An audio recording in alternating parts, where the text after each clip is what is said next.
Hello friends, welcome. ഇന്ന് നമ്മൾ നോക്കാൻ പോകുന്നത് 2023 റീസെന്റ് ആയിട്ട് പുറത്തിറങ്ങിയ രുദ്രങ്കി എന്ന തെലുങ്ക് മൂവിനെ കുറിച്ചിട്ടാണ്. നാട്ടിലെ ഒരു മോശമായ രാജാവ് ചെയ്തു കൂട്ടുന്ന കുറെ കാര്യങ്ങൾ, അതിനെ എതിർക്കുന്ന നായകൻ, ഈ കാര്യങ്ങളാണ് ഈ ഒരു മൂവിയിൽ പറഞ്ഞിരിക്കുന്നത്. അപ്പോൾ ഈ ഒരു മൂവിന്റെ കഥ പൂർണ്ണമായിട്ടും മനസ്സിലാക്കണമെന്നുണ്ടെങ്കിൽ ഈ വീഡിയോ സ്കിപ്പാക്കാതെ കാണാൻ ശ്രമിക്കുക. സോ നമുക്ക് അധികം സമയം കളയാതെ നേരെ നമ്മുടെ മൂവിയിലേക്ക് പോവാം. മൂവിയുടെ തുടക്കത്തിൽ ഒരു വലിയ രാജകൊട്ടാരം കാണിക്കുന്നു. ഈ സമയം അവിടുത്തെ രാജ്ഞിനെ കാണിക്കുന്നു. അവരുടെ അടുത്ത് ഇപ്പൊ പ്രജകൾ വന്ന് പറയുകയാണ്, ടൗണിൽ പഠിക്കാൻ അയച്ച നമ്മുടെ മാവീരന്റെ മകള് പഠിത്തമെല്ലാം കഴിഞ്ഞ് തിരികെ എത്തിയിരിക്കുന്നു എന്ന്. ഇത് കേൾക്കുന്ന രാജ്ഞിയാണെങ്കിൽ ഈ സമയത്ത് ഒരുപാട് സന്തോഷിക്കുന്നു. അങ്ങനെ ഇപ്പൊ രുദ്രങ്കി എന്ന് പറയുന്ന ആ പെൺകുട്ടീനെ അങ്ങനെ ഇപ്പൊ ഒരു രാജ്ഞിന്റെ അടുത്തേക്ക് കൊണ്ടുവരുവാണ്. അങ്ങനെ ഇപ്പൊ രാജ്ഞി അവളോട് സംസാരിക്കാൻ തുടങ്ങുന്നു. ഇപ്പൊ നീ പ്രായം പക്വതയുള്ള ഒരു പെണ്ണാണ്, കഴിഞ്ഞുപോയ കുറെ കാര്യങ്ങൾ നീ മനസ്സിലാക്കാനുണ്ടെന്നും പറഞ്ഞുകൊണ്ട് പഴയ കഥകളെല്ലാം ഈ സമയത്ത് രാജ്ഞി പറയാൻ തുടങ്ങുവാണ്. അങ്ങനെ കഥ കുറെ കൊല്ലം പുറകിലേക്ക് പോകുന്നു. അങ്ങനെ ഈ ഫ്ലാഷ് ബാക്കിൽ നമ്മുടെ നായകനായ മഹേഷിനെ കാണിക്കുവാണ്. അതായത് മഹേഷിന്റെ കുട്ടിക്കാലം കാണിക്കുവാണ്. അവന്റെ കളിക്കൂട്ടുകാരിയായിട്ട് ആ സമയത്ത് അവന്റെ കൂടെ രുദ്രങ്കി എന്ന് പറയുന്നവന്റെ മുറപ്പെണ്ണും ഉണ്ടായിരുന്നു. ആ സമയത്ത് അവരെ നോക്കി വളർത്തിക്കൊണ്ടിരുന്നത് അവരുടെ മുത്തശ്ശനായിരുന്നു. അയാൾക്കാണെങ്കിൽ ആ സമയത്ത് ഒരുപാട് പ്രായം ഉണ്ടായിരുന്നു, ആകെ വയ്യാത്ത അവസ്ഥയിലായിരുന്നു. അങ്ങനെയൊക്കെ ഒരു ദിവസം മുത്തശ്ശൻ അവരോട് രണ്ടുപേരോടും പറയുകയാണ്, മക്കളെ, നിങ്ങളുടെ മുത്തശ്ശനായ എനിക്ക് ഒരുപാട് പ്രായമായി, ഇനി എത്ര നാൾ ഞാൻ ജീവിച്ചിരിക്കുന്നു തന്നെ അറിയത്തില്ല, നിങ്ങൾ ഇപ്പത്തെ പോലെ തന്നെ എപ്പോഴും ഇങ്ങനെ ഒരുമിച്ചുണ്ടാവണം. ഇങ്ങനെ പറഞ്ഞ് മുത്തശ്ശനാണെങ്കിൽ നായകന്റെ കയ്യിൽ ഒരു താലി വെച്ച് കൊടുക്കുന്നു. എന്നിട്ട് ഇത് അവളുടെ കഴുത്തിൽ കെട്ടാൻ പറയുവാണ്. ഇത് കേൾക്കുന്ന നമ്മുടെ നായകൻ മുത്തശ്ശനെ ഒന്ന് നോക്കുന്ന സമയത്ത് ഇത് മുത്തശ്ശന്റെ അവസാനത്തെ ആഗ്രഹമാണ്. മുത്തശ്ശിന് വേണ്ടി മോൻ ഇത് ചെയ്യണമെന്ന് അയാൾ പറയുന്നു. അങ്ങനെ നമ്മുടെ നായകൻ ആ താലി വാങ്ങി അവളുടെ കഴുത്തി കെട്ടുവാണ്. അങ്ങനെ ചെറുപ്രായത്തിൽ തന്നെ അവരുടെ കല്യാണം കഴിയുന്നു. അങ്ങനെ ഇരിക്കുന്ന അതേ സമയം തന്നെയാണ് ആ നാട്ടിലുള്ള ഒരു ഡോണിന്റെ കുറെ ആൾക്കാര് നായകന്റെ മുത്തശ്ശന്റെ വീട്ടിലേക്ക് വരുന്നത്. അങ്ങനെ അവിടേക്ക് എത്തിയ അയാളുടെ റൗഡികളാണെങ്കിൽ മുത്തശ്ശനോട്, എടോ സാറിന്റെ വീട്ടിൽ എന്തൊക്കെയോ പണിയുണ്ട്, തന്നോട് അവിടേക്ക് ഒന്ന് വരാൻ പറഞ്ഞു എന്നൊക്കെ പറയുന്നു. ഈ സമയത്ത് വയ്യാതിരിക്കുന്ന മുത്തശ്ശനാണെങ്കിൽ, അയ്യോ എനിക്കിപ്പോ തീരെ വയ്യ, അതുകൊണ്ട് വരാൻ കഴിയില്ല എന്നൊക്കെ പറയുവാണ്. ഇത് കേട്ട ഡോണിന്റെ ആൾക്കാർക്ക് ആകെ ദേഷ്യം വരുന്നു. ഇങ്ങനെ വരില്ല എന്ന് ഞങ്ങളുടെ മുഖത്ത് നോക്കി പറയാൻ തനിക്ക് എന്ത് ധൈര്യം ഉള്ളതെന്ന് ചോദിച്ചുകൊണ്ട് അവരിപ്പോ ആ മുത്തശ്ശനെ പിടിച്ചു കെട്ടി വലിച്ച് അവിടുന്ന് കൊണ്ടുപോവാണ്. ഈ സമയം ഇത് കാണുന്ന നമ്മുടെ നായകനും നായികയും കരഞ്ഞു നിലവിളിച്ച് മുത്തശ്ശനെ ഒന്നും ചെയ്യില്ല എന്നും പറഞ്ഞുകൊണ്ട് പുറകെ ഓടുന്നുണ്ട്. അങ്ങനെ അടുത്ത സീനിൽ മുത്തശ്ശനെ ആ ഡോണിന്റെ അടുത്തേക്ക് എത്തിക്കുന്നതായിട്ട് കാണിക്കുന്നു. അങ്ങനെ ഇപ്പൊ അയാളുടെ റൗഡികള് സംഭവിച്ച കാര്യങ്ങളെല്ലാം ആ ഡോണിനോട് പറയുവാണ്. ഓഹോ, ഞാൻ വിളിച്ചിട്ട് ജോലിക്ക് വരാതിരിക്കാൻ അത്രയ്ക്ക് ധൈര്യമുണ്ട് ഈ കളവിന്. അങ്ങനെയാണെങ്കിൽ ഇയാളെ ഒരു പാഠം പഠിപ്പിക്കാൻ ഈ സമയത്ത് കൂടെയുള്ള ആൾക്കാരോട് അയാൾ പറയുകയും ചെയ്യുവാണ്. അങ്ങനെ ഇപ്പൊ അവരാണെങ്കിൽ ആ മുത്തശ്ശനെ കെട്ടിയിട്ട് വടി വെച്ചൊരു പടി തല്ലുന്നു. ഈ സമയം അവിടേക്ക് എത്തി നമ്മുടെ നായകനും നായികയും ഞങ്ങളുടെ മുത്തശ്ശനെ ഒന്നും ചെയ്യില്ല എന്നും പറഞ്ഞുകൊണ്ട് അയാളുടെ കാല് പിടിക്കുവാണ്. എന്നാൽ അയാൾ അതൊന്നും കേൾക്കാൻ കൂട്ടാക്കുന്നില്ല. അങ്ങനെ ആ തല്ലെല്ലാം കൊണ്ട് ഒടുവില് ആ മുത്തശ്ശൻ മരിച്ചു പോകുന്നു. ഈ സമയം ഇത് കണ്ട മഹേഷിനാണെങ്കിൽ, അതായത് നായകനാണെങ്കിൽ ആകെ ദേഷ്യം വരുന്നു. അങ്ങനെ അവനൊരു കവണ എടുത്ത് ആ ഡോണിന്റെ മുഖത്തേക്ക് വിടുന്നു. അങ്ങനെ അതുകൊണ്ട് അയാളുടെ നെറ്റിയാണെങ്കിൽ മുറിയുവാണ്. ഈ സമയത്ത് അയാൾക്ക് ആകെ ദേഷ്യം വരുന്നു. വിടരുത് അവനെ പിടിച്ചു കെട്ടാൻ ഈ സമയത്ത് കൂടെയുള്ള ആൾക്കാരോട് അയാൾ ഉത്തരവിടുന്നു. അവരുടെ കയ്യിലെങ്ങനെ കിട്ടിയ നായകന്റെ കാര്യം തീർന്നു. അതുകൊണ്ട് തന്നെ നമ്മുടെ നായകൻ അവിടുന്ന് ഓടി രക്ഷപ്പെടുവാണ്. എന്നാൽ അങ്ങനെ ഓടി രക്ഷപ്പെടുന്ന സമയത്ത് കൂടെ ഉണ്ടായിരുന്ന നമ്മുടെ നായികനെ കൂട്ടാൻ അവൻ മറന്നുപോയി. അങ്ങനെ ഇപ്പൊ നായിക അവരുടെ കൈ പെട്ടുപോയല്ലോ. അതുകൊണ്ട് തന്നെ ഡോൺ പറയുകയാണ്, ആ ചെക്കനെ തലി ഈ പെണ്ണിനെ അന്വേഷിച്ച് ഇനി ഇവിടേക്ക് തന്നെ തിരികെ വരും, നമുക്ക് അവനെ അപ്പൊ പിടിക്കാം, അതുവരെ ഈ പെൺകുട്ടി ഇവിടെ തന്നെ നിൽക്കട്ടെ. ഇങ്ങനെ പറഞ്ഞ് അവിടെയുള്ള ഒരു സ്ത്രീന്റെ അടുത്ത് നമ്മുടെ നായകനെ വളർത്താനും കൊടുക്കുവാണ്. അടുത്ത സീനിൽ അവിടുന്ന് രക്ഷപ്പെട്ട നമ്മുടെ നായകനാണെങ്കിൽ ഒരു ഫോറസ്റ്റ് ഏരിയയിലേക്ക് വരുന്നു. ഈ സമയത്ത് അവിടെ അവൻ കാണുന്ന കാഴ്ച എന്താന്ന് നോക്കിയിട്ടുണ്ടെങ്കിൽ ഒരു രാജാവിനെ കുറെ ശത്രുക്കള് ബന്ദിയാക്കി വെച്ചിരിക്കുന്നതായിരുന്നു. ഇയാളെ ഇങ്ങനെ പിടിച്ചു കെട്ടിയിരിക്കുന്നത് നായകന്റെ മുത്തച്ഛനെ കൊന്ന ഡോൺ ഉണ്ടല്ലോ, അയാളുടെ ആൾക്കാരായിരുന്നു. ആ ഡോണായിരുന്നു ഇയാളുടെ മെയിൻ ശത്രു. അങ്ങനെ ഇപ്പൊ ഈ സമയം ഇതെല്ലാം കാണുന്ന നമ്മുടെ നായകനാണെങ്കിൽ അവരുടെ കയ്യിൽ നിന്ന് രാജാവിനെ സേവ് ചെയ്യുവാണ്. അങ്ങനെ ആപത്ത് സമയത്ത് തന്നെ ഇത്രയധികം സഹായിച്ച നമ്മുടെ നായകനായ ചെറിയ പയ്യനെ അയാൾ കൊട്ടാരത്തിലേക്ക് കൂട്ടിക്കൊണ്ടുപോകുന്നു. നീ ആള് ചെറുതാണെങ്കിലും നിന്റെ ധൈര്യം എനിക്ക് ഇഷ്ടമായി, ഇനി മുതൽ നീ എന്റെ കൂടെ കൂടിക്കോളാൻ പറഞ്ഞ് നായകൻ അവിടെ ഒരു അഭയം കൊടുക്കുവാണ് അയാൾ. അങ്ങനെ പിന്നീട് അങ്ങോട്ട് രാജാവിന്റെ ഒരു ഫോളോവർ ആയിട്ട് അയാളുടെ കൂടെ അങ്ങനെ അവൻ നീക്കാൻ തുടങ്ങുവാണ്. ഈ രാജാവിനെ പോലെ നല്ലൊരു ധീരനാവണമെന്നായിരുന്നു അവന്റെ ആഗ്രഹം. അങ്ങനെ അവിടുന്ന് ഒരു 10-15 കൊല്ലം കഴിഞ്ഞു പോവാണ്. കല്യാണം കഴിഞ്ഞ് ഇത്ര നാളായിട്ടും രാജാവിനൊരു കുട്ടി ഉണ്ടായിട്ടില്ല. സോ ഈ രാജാവ് മരിക്കുന്ന സമയത്ത് ഈ സാമ്രാജ്യത്തിന്റെ അവകാശിയാക്കാനായിട്ട് ഒരു കുട്ടി വേണ്ടേ. അതുകൊണ്ട് രാജാവ് ഈ സമയത്ത് പെട്ടെന്നൊരു തീരുമാനം എടുക്കുന്നു, ഒരു സെക്കൻഡ് മാരേജ് കഴിക്കാന്ന്. അങ്ങനെ ഫസ്റ്റ് ഭാര്യനോട് പോലും പറയാതെ അയാൾ ശിവാംഗി എന്ന് പറഞ്ഞൊരു പെണ്ണിനെ കല്യാണം കഴിച്ച് കൊട്ടാരത്തിലേക്ക് കൂട്ടിക്കൊണ്ടുവരുന്നു. രാജാവ് സെക്കൻഡ് മാരേജ് കഴിച്ച ഈ ശിവാംഗി എന്ന് പറയുന്ന ലേഡി ആണെങ്കിൽ കുറച്ച് തന്റെ ഇടം പിടിച്ച ടീമായിരുന്നു, അതേപോലെ നല്ല ധൈര്യശാലിയായിരുന്നു. അങ്ങനെ ഇപ്പൊ ആദ്യമായിട്ട് കൊട്ടാരത്തിലേക്ക് എത്തിയ അവളാണെങ്കിൽ തുടക്കത്തിൽ തന്നെ രാജാവിനോട് ഒരു ഡിമാൻഡ് വെക്കുവാണ്, താൻ ഈ കൊട്ടാരത്തിൽ കാലെടുത്ത് വെക്കണമെങ്കിൽ നിങ്ങളുടെ ഫസ്റ്റ് ഭാര്യ എന്നെ വന്ന് വിളിക്കണമെന്ന്. ഇത് കേട്ട രാജാവ് വേറെ നിവൃത്തിയില്ലാതെ അങ്ങനെ ഫസ്റ്റ് ഭാര്യന്റെ അടുത്ത് വന്നിട്ട് ഈ കാര്യം പറയുന്നു. ഈ സമയത്ത് അവര് രാജാവിനോട് ഒരു കാര്യം പറയുവാണ്, അവരിപ്പോ പ്രഗ്നന്റ് ആണെന്ന്. രാജാവ് ഇവരോട് പോലും പറയാതെ ചാടിക്കേറി ഒരു സെക്കൻഡ് മാരേജ് കഴിച്ചതല്ലേ. അങ്ങനെ ഇപ്പൊ രാജാവിന് ആകെ ആക്കടി പറ്റുന്നു. എന്തായാലും ഒരു പെണ്ണിനെ കല്യാണം കഴിച്ചു കൊണ്ടുവന്നില്ലേ, അവളും കൂടെ നിൽക്കട്ടെ എന്ന് ഈ സമയത്ത് രാജാവ് പറയുന്നു. അങ്ങനെ ഇപ്പൊ രാജാവ് ഫസ്റ്റ് ഭാര്യനോട് എന്തായാലും നീ വന്ന് അവളെ ഇൻവൈറ്റ് ചെയ്യാൻ പറയുവാണ്. രാജാവിന്റെ വാക്ക് മറക്കാൻ കഴിയാത്തതുകൊണ്ട് ഫസ്റ്റ് ഭാര്യ വന്നിട്ട് രാജാവിന്റെ പുതിയ ഭാര്യനെ വിളിക്കുന്നു. അങ്ങനെ ശിവാംഗി ആ കൊട്ടാരത്തിൽ കാലെടുത്ത് വെക്കുവാണ്. അവൾ ഈ രാജാവിനെ പോലെ തന്നെ ഒരു അധികാര മോഹിയായിരുന്നു. എല്ലാം തന്റെ കാൽച്ചുവട്ടി കിട്ടണം എന്നുള്ള അങ്ങനത്തെ ഒരു ആറ്റിറ്റ്യൂഡുള്ള സ്ത്രീയായിരുന്നു. അങ്ങനെ ആ സീനുടെ കട്ടായിട്ട് അന്ന് രാത്രി രാജാവിന്റെ ഫസ്റ്റ് നൈറ്റ് കാണിക്കുവാണ്. ഇപ്പൊ രാജാവ് പുതിയതായിട്ട് കല്യാണം കഴിച്ച അവളെ സ്വന്തമാക്കാമെന്ന് വിചാരിച്ചുകൊണ്ട് അങ്ങനെ മണിയറയിലേക്ക് വരുന്നു. ഇതേ സമയം തന്നെ രാജാവിനെ ഇല്ലാതാക്കാൻ വേണ്ടി കുറെ ശത്രുക്കൾ അവിടേക്ക് വരുവാണ്. ഈ വന്നിരിക്കുന്നത് ആ ഡോണിന്റെ ആൾക്കാരായിരുന്നു. ഈ സമയം ശിവാംഗി ആണെങ്കിൽ ആണെങ്കിൽ അവരെല്ലാരും തീർത്തു കളഞ്ഞ് രാജാവിനെ സേവ് ചെയ്യുന്നു. അവളുടെ ഈ ധൈര്യമെല്ലാം കാണുന്ന സമയത്ത് രാജാവിന് അവളോട് ഇഷ്ടം കൂടുവാണ്. അതിൽ ഈ വന്നത് ആരാണെന്നൊക്കെ ഈ സമയത്ത് ശിവാംഗി ആണെങ്കിൽ രാജാവിനോട് ചോദിക്കുവാണ്. അപ്പൊ രാജാവ് തന്റെ മെയിൻ ശത്രുവായ ആ ഡോണിനെ പറ്റിയും ഇത് അയാളുടെ ആൾക്കാരാണെന്നുള്ള കാര്യങ്ങളെല്ലാം പറഞ്ഞു കൊടുക്കുന്നു. ഇനി ശത്രുക്കളെ എങ്ങനെ വെറുതെ വിട്ടുകൂടാ, അവരെ തീർക്കാനുള്ള കാര്യങ്ങൾ ചെയ്യാൻ ഈ സമയത്ത് ശിവാംഗി പറഞ്ഞു കൊടുക്കുന്നു. ഈ സമയം രാജാവ് നമ്മുടെ നായകനെ പറ്റി ആലോചിക്കുവാണ്. അങ്ങനെ അടുത്ത സീനിൽ നമ്മുടെ നായകനെ കൊട്ടാരത്തിലേക്ക് വിളിപ്പിക്കുന്നു. അന്ന് ഈ രാജാവിന്റെ അടുത്ത് എത്തിയതുപോലെ ഇയാളുടെ ഫോളോവർ ആയിട്ട് നമ്മുടെ നായകൻ അവിടെ കഴിഞ്ഞു വരുവാണെന്ന് പറയുന്നുണ്ടായിരുന്നല്ലോ. നായകനെ എല്ലാ അഭ്യാസമുറയും പഠിപ്പിച്ച് തന്റെ പോരാളിയാക്കി രാജാവ് അങ്ങനെ കൂടെ നിർത്തിയിരിക്കുവായിരുന്നു. രാജാവിനെ പോലെ തന്നെ നമ്മുടെ നായകൻ ഒരു വീരനായിരുന്നു. അതുകൊണ്ട് തന്നെ നായകനെ അവിടെ എല്ലാവരും ആ വീരൻ എന്നായിരുന്നു വിളിച്ചുകൊണ്ടിരുന്നത്. അങ്ങനെ രാജാവ് ആ ഡോണിനെ തീർക്കാനുള്ള ദൗത്യം കൊടുക്കുന്നത് നായകനാണ്. അങ്ങനെ അടുത്ത സീനിൽ നമ്മുടെ മാവീരൻ, അതായത് നായകൻ, ആ ഡോണിന്റെ കൊട്ടാരത്തിലേക്ക് പോയി അയാളെ അവിടുന്ന് പൊക്കി രാജാവിന്റെ മുമ്പിൽ കൊണ്ടു നിർത്തുന്നു. ഈ സമയം രാജാവ് ഇത്തരം നാളത്തെ ആ പകയെല്ലാം തീർക്കുവാണ്. അതായത് സ്പോട്ടിൽ അവിടെ വെച്ച് അയാളെ ഷൂട്ട് ചെയ്ത് കൊല്ലുന്നു. സോ ഇത്രയൊക്കെ വലിയ കാര്യങ്ങൾ നമ്മുടെ നായകൻ രാജാവിന് വേണ്ടി ചെയ്യുന്നുണ്ട്. ഈ സമയത്ത് നമ്മുടെ നായകനെ രാജാവ് വാനോളം പുകഴ്ത്തുവാണ്. നീ എന്റെ കൂടെ ഉള്ളത്തോളം കാലം ഞാൻ തോറ്റുപോകില്ല എന്നൊക്കെ ഈ സമയത്ത് രാജാവ് അങ്ങനെ അവനോട് പറയുന്നുണ്ട്. അതിൽ ഇത്രയും വലിയൊരു കാര്യം തനിക്ക് വേണ്ടി ചെയ്തു തന്നുണ്ട് താനെന്ത് പ്രത്യേകവരാണ് നിനക്ക് വേണ്ടി ചെയ്യേണ്ടതെന്നും അയാൾ ചോദിക്കുന്നു. അപ്പൊ നായകൻ പറയുകയാണ്,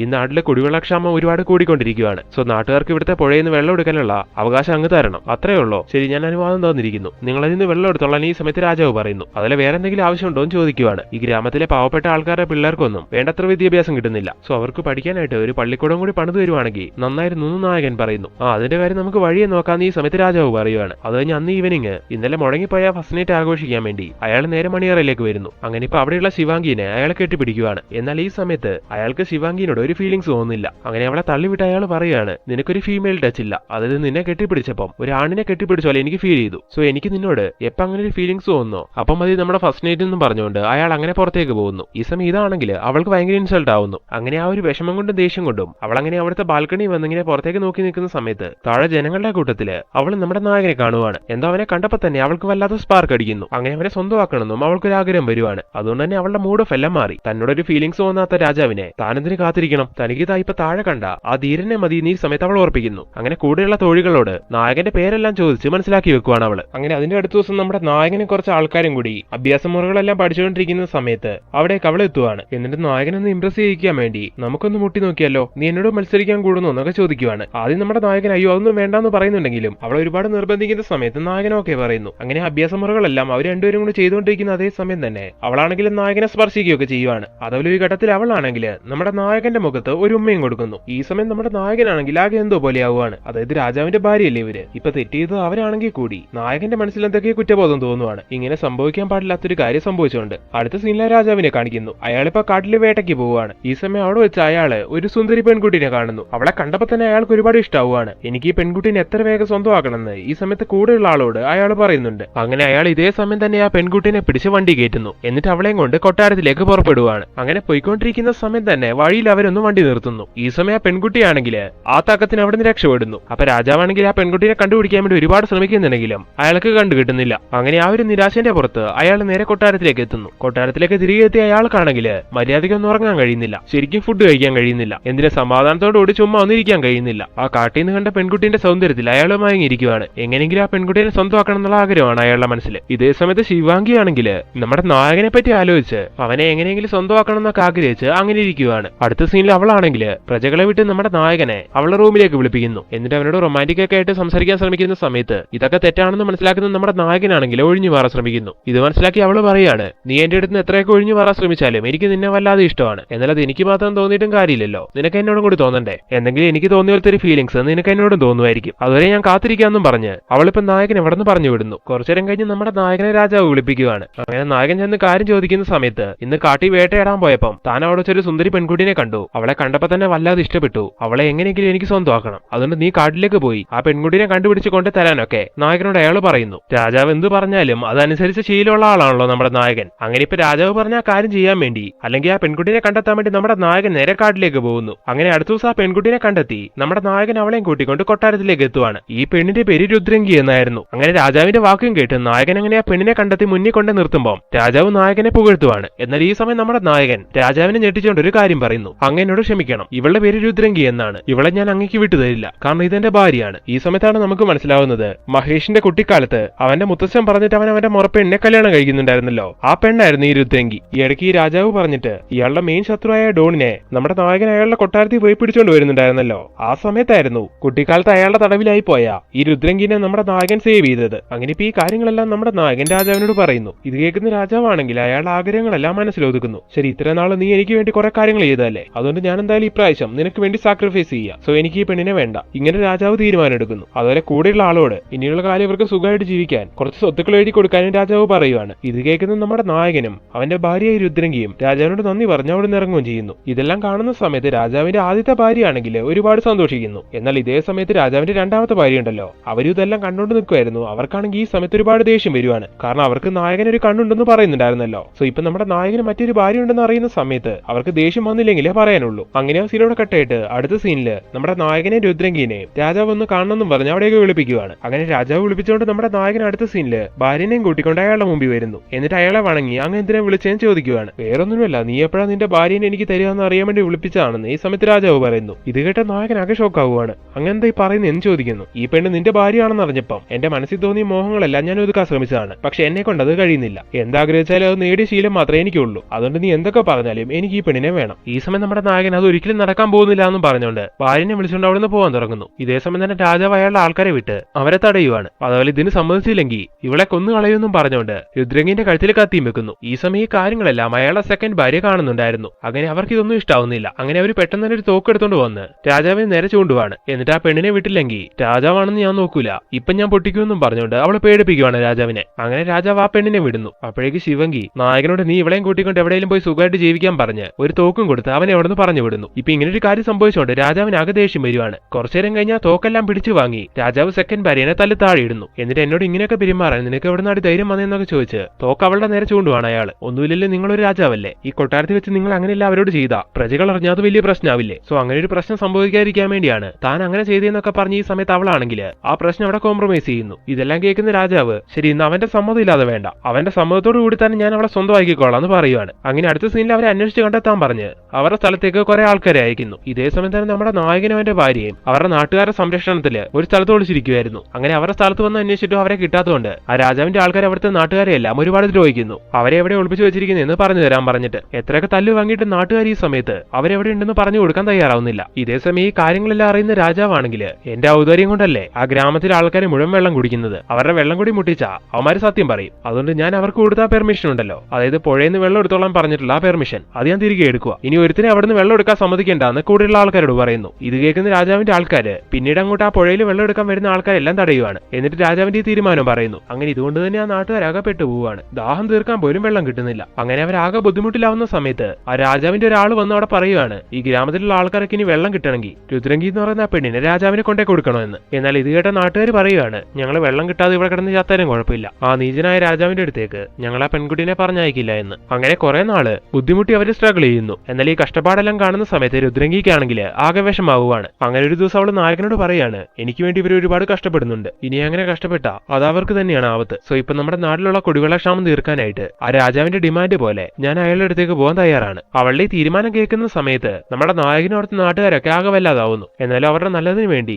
അവള് പോവാൻ തന്നെ തീരുമാനം എടുക്കുന്നു. അങ്ങനെ രാജാവിന്റെ ആൾക്കാരെ വിവരം അറിയിക്കുവാണ്. അങ്ങനെ ഈ കാര്യം അറിയുന്ന സമയത്ത് രാജാവ് പറയുവാണ്, ഇതിങ്ങനെ വരുള്ളൂ എന്ന് എനിക്ക് അറിയായിരുന്നു, അന്ന് എന്നെ അപമാനിച്ച് അവനവന്റെ ഭാര്യനെയും കൂട്ടിക്കൊണ്ട് ഇവിടെ നിന്ന് ഇറങ്ങിപ്പോയതല്ലേ, ഇനി എന്തായാലും അവൻ അവന്റെ ഭാര്യനെയും കൊണ്ട് ഇവിടെ വരട്ടെ, എന്നിട്ട് അങ്ങനെ ഭാര്യനെ എടുക്കണമെന്നും പറഞ്ഞുകൊണ്ട് എന്നോട് റിക്വസ്റ്റ് ചെയ്യട്ടെ, ഇങ്ങനെയുള്ള ഒരു ഡിമാൻഡും കൂടി വെക്കുവാണ്. അങ്ങനെ രാജാവിന്റെ ആൾക്കാർ ഈ കാര്യങ്ങൾ നായകനെ അറിയിക്കുന്നു. വേറെ നിവൃത്തിയില്ലാത്തതുകൊണ്ട് നമ്മുടെ നായകനാണെങ്കിൽ അയാളുടെ ഡിമാൻഡ് പോലെ എന്റെ ഭാര്യനെ അങ്ങ് എടുക്കണം എന്നൊക്കെ പറഞ്ഞ് വന്ന് റിക്വസ്റ്റ് ചെയ്യുവാണ്. ഈ സമയം രാജാവ് അവനെ കളിയാക്കി കുറെ ചിരിക്കുന്നു. ശരി, എന്നാൽ നാളെ നീ നിന്റെ ഭാര്യനെ ഇവിടേക്ക് പറഞ്ഞു വിടാനും പറയുവാണ്. അങ്ങനെ അടുത്ത ദിവസം രാജാവ് പറഞ്ഞ പോലെ രുദ്രങ്കിനെ ഒരുക്കി നമ്മുടെ നായകനാണെങ്കിൽ അവിടേക്ക് പറഞ്ഞു വിടാൻ തുടങ്ങുന്നു. പോകുന്നതിന് മുമ്പായിട്ട് രുദ്രങ്കി ഭക്ഷണം കഴിച്ചിട്ടാണ് ഇറങ്ങുന്നത്. മനസ്സില്ലാ മനസ്സോടെയാണ് ആ നാട്ടുകാരും നായകനും എല്ലാം അവളെ എവിടുന്ന് പറഞ്ഞു വിടുന്നത്. അങ്ങനെ രാജാവിന്റെ വണ്ടി കയറി രുദ്രങ്കി അങ്ങനെ പോകുന്ന സമയം തന്നെ വെള്ളം എടുക്കാനുള്ള പെർമിഷൻ രാജാവ് കൊടുക്കുകയും ചെയ്യുന്നു നാട്ടുകാർക്ക്. അങ്ങനെ ഇപ്പൊ ഇത്ര നാളും വെള്ളം കിട്ടാതെ ബുദ്ധിമുട്ടായിരുന്ന നാട്ടുകാരാണെങ്കിൽ ഇതേ സമയം തന്നെ വെള്ളം എടുക്കാനും പോകുന്നു. അടുത്ത സീനിൽ രാജാവിന്റെ കൊട്ടാരം കാണിക്കുവാണ്. ഇപ്പൊ രുദ്രങ്കി അവിടേക്ക് എത്തിയല്ലോ. സോ അവളെ സ്വന്തമാക്കാൻ വേണ്ടി ഇപ്പൊ രാജാവ് പോകാൻ തുടങ്ങുന്നു. ഇതേ സമയം ഈ കാഴ്ചകളെല്ലാം കാണുന്ന രാജാവിന്റെ ഫസ്റ്റ് ഭാര്യയ്ക്കാണെങ്കിൽ ആകെ വിഷമാവുകയാണ്. അങ്ങനെ ആ വിഷമത്തിലിരിക്കുന്നവർക്കാണെങ്കിൽ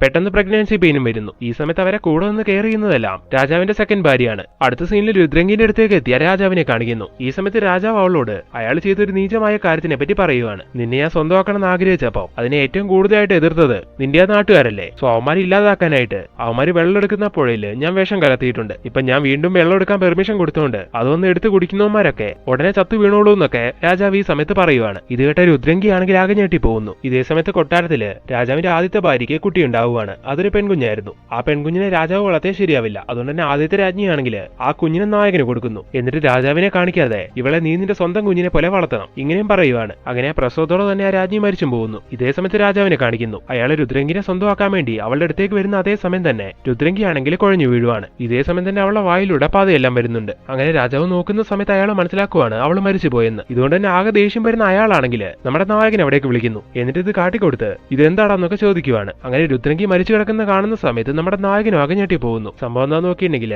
നേരത്തെ വീട്ടിൽ നിന്ന് ഇറങ്ങുന്ന സമയത്ത്, അതായത് രാജാവിന്റെ അടുത്തേക്ക് പോരുന്ന സമയത്ത് നമ്മുടെ നായിക വീട്ടിൽ നിന്ന് ഭക്ഷണം കഴിക്കുന്നുണ്ടായിരുന്നല്ലോ. അതിലവൾ നായകൻ അറിയാതെ വിഷം കലർത്തുന്നുണ്ടായിരുന്നു. ഈ രാജാവ് തന്നെ സ്വന്തമാക്കുന്നതിന് മുമ്പ് തനിക്ക് ഈ ലോകം വിട്ടു പോകാൻ വേണ്ടി അവൾ ആഗ്രഹിച്ച പോലെ തന്നെ നടക്കുകയും ചെയ്തു. ഇതെല്ലാം കണ്ട് നമ്മുടെ നായകൻ ഈ സമയത്ത് ഒരുപാട് ദേഷ്യം വരുന്നു. അങ്ങനെ രാജാവിനോടുള്ള ആൾക്കാരോടും നമ്മുടെ നായകൻ ഈ സമയത്ത് ഫൈറ്റ് ആവുകയാണ്. രാജാവിന്റെ സെക്കൻഡ് ഭാര്യ ഈ സമയത്ത് നായകനെ സപ്പോർട്ട് ചെയ്യുന്നുണ്ട്. ഇതേ സമയം തന്നെ ആ പുഴയിൽ നിന്ന് വെള്ളം എടുത്ത് കുടിക്കുന്ന നാട്ടുകാർക്കാണെങ്കിൽ ആ വിഷം അകത്ത് ചെല്ലുന്നുണ്ട് തന്നെ ഒരുപാട് പ്രശ്നങ്ങൾ ഉണ്ടാവാൻ തുടങ്ങുന്നു. പലരും ഇതേ സമയം തന്നെ മരിച്ചും പോവുകയാണ്. അങ്ങനെ നാട്ടുകാരെ സത്യാവസ്ഥയെല്ലാം മനസ്സിലാക്കി രാജാവിന് നേരെ തിരിയുന്നു. അങ്ങനെ അവരും പ്രശ്നം ഉണ്ടാക്കാൻ വേണ്ടി കൊട്ടാരത്തിലേക്ക് എത്തുവാണ്. ഈ ഒരു സമയത്ത് നമ്മുടെ നായകനാണെങ്കിൽ ആ രാജാവിന് ആദ്യത്തെ ഭാര്യയിലുണ്ടായ കുഞ്ഞുണ്ടല്ലോ, അവൾക്ക് അവന്റെ ഭാര്യന്റെ ഓർമ്മയിൽ രുദ്രങ്കി എന്ന് പേരിടുന്നു. എന്നിട്ട് അവിടെയുള്ള ഒരു നാട്ടുകാരുടെ കയ്യിൽ അവൻ കൊടുക്കുവാണ്. എന്നിട്ട് പറയുന്നു, രാജാവുമായിട്ടുള്ള ഈ യുദ്ധത്തില് നിങ്ങൾക്ക് വേണ്ടി ഞാൻ ചിലപ്പോൾ മരിച്ചു പോയേക്കാം. അങ്ങനെയാണെങ്കിൽ എന്റെ ഈ കുഞ്ഞിനെ നിങ്ങൾ നോക്കണം. ഇവൾക്ക് നല്ല വിദ്യാഭ്യാസം കൊടുക്കണം. അവൾ വളർന്നു വലുതാവുന്നോളം വരെ, അല്ലെങ്കിൽ നല്ലൊരു പ്രായത്തുന്നോളം വരെ ഈ കാര്യങ്ങളൊന്നും അവളെ അറിയിക്കാൻ പാടില്ല. ഇങ്ങനെയും പറഞ്ഞ കുഞ്ഞിനെ കൊടുത്തു വിടുവാണ്. അതിനുശേഷം ആ നാട്ടുകാർക്ക് വേണ്ടി ആ രാജാവുമായിട്ട് നമ്മുടെ നായകൻ പോരാടാൻ തുടങ്ങുന്നു. അങ്ങനെ ആ വഴക്കിനൊടുവില് ആ രാജാവും നമ്മുടെ നായകനും മരിച്ചു പോകുന്നു. അങ്ങനെ ഇപ്പൊ ഈ കഥകളെല്ലാം ഇപ്പൊ ഈ കൊട്ടാരത്തിലെ രാജ്ഞിയായ ശിവാംഗി രുദ്രങ്കി എന്ന് പറയുന്ന നമ്മുടെ നായകന്റെ കുട്ടീനോട്, അല്ലെങ്കിൽ നായകൻ അന്ന് നാട്ടുകാർക്ക് കൊടുത്തുവിട്ട ആ കുട്ടീന്റെ അടുത്ത് അവള് പഠിത്തമെല്ലാം കഴിഞ്ഞ് ഇങ്ങനെ തിരികെ വന്ന സമയത്ത് പറഞ്ഞു കൊടുക്കുവാണ്. അങ്ങനെ ഇത്തരത്തിലുള്ള ഒരു എൻഡിങ് കാണിച്ചുകൊണ്ടാണ് ഈ ഒരു മൂവി അവസാനിപ്പിക്കുന്നത്. ഫ്രണ്ട്സ്, ഈ മൂവി എങ്ങനെ ഉണ്ടായിരുന്നു? ഈ മൂവിനെ കുറിച്ചുള്ള നിങ്ങളുടെ അഭിപ്രായം തീർച്ചയായിട്ടും നിങ്ങളെ കമന്റ് ബോക്സിൽ ഇടുക. ഇനി ഇതുപോലുള്ള പുതിയ പുതിയ മൂവീസ് ആയിട്ട് ഞങ്ങൾ വരുന്നതായിരിക്കും. അപ്പോൾ ഈ വീഡിയോ വൈൻഡ് അപ്പ് ചെയ്യുന്നു. Thank you so much for watching this video.